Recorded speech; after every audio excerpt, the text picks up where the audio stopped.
কুরুক্ষেত্রের রক্তক্ষয়ী রণভূমি, ধুলোয় মিশে আছে বীরদের হুঙ্কার। কিন্তু হঠাৎ সব নিস্তব্ধ হয়ে গেল। যে মানুষের বাণ অর্জুনকেও কাঁপিয়ে দিত, আজ সেই মহাবীর কর্ণ অসহায়ভাবে মাটিতে হাঁটু গেড়ে নিজের রথের চাকা তোলার চেষ্টা করছেন। কিন্তু কেন? কেন এমন একজন বীরকে, যিনি দান আর বীরত্বে অর্জুনের থেকেও হয়তো শ্রেষ্ঠ ছিলেন, তাকে কেন এমন করুণভাবে হার মানতে হলো?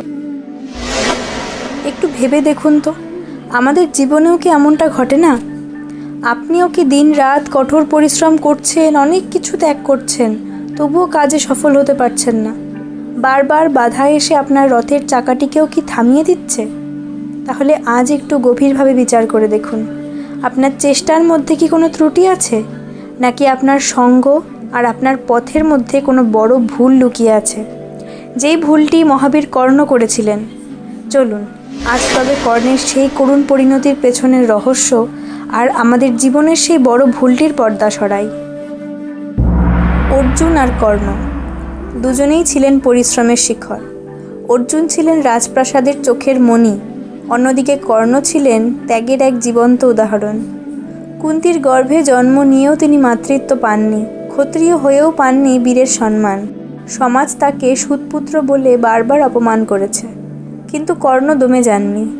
নিজের জেদ আর পরিশ্রমে তিনি এমন এক উচ্চতায় পৌঁছেছিলেন যে স্বয়ং ইন্দ্রও তাকে ভয় পেতেন।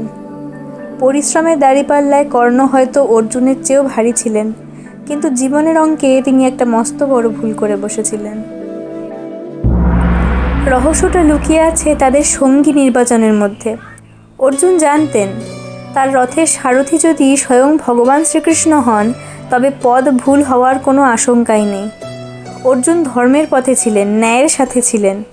আর কর্ণ, তিনি তার বীরত্ব আর কৃতজ্ঞতাকে বন্ধক রেখেছিলেন এক অধর্মী দুর্যোধনের কাছে।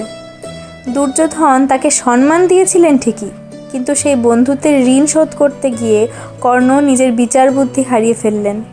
দ্রৌপদীর অপমানের সময় কর্ণের সেই নীরবতা, এটাই ছিল তার জীবনের সেই কালো দাগ, যা তার সব পরিশ্রমকে এক নিমেষে ছাই করে দিয়েছিল।